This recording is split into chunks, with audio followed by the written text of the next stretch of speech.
মতিন, চাচি আর নাই রে।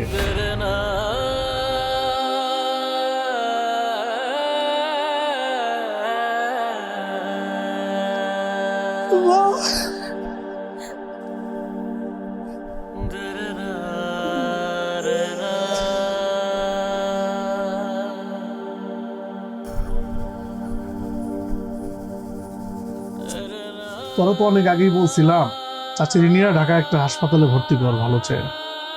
সারাটা জীবন তো অবহেলাই কাটাইলি, কোনো জিনিসে গুরুত্ব দিলে না, শেষ মুহূর্তে চাচিরও পাইলি তুই।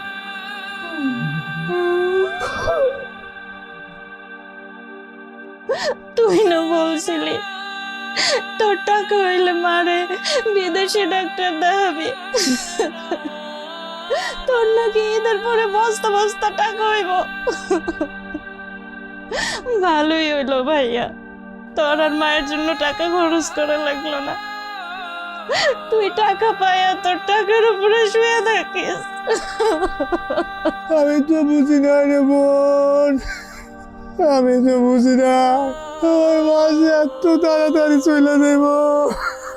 মিলি, এখন আর ভাই বোনের মধ্যে মান অভিমান করে লাভ নাই। লোকজন ডাক দে গ্রামের, দাফনের ব্যবস্থা কর।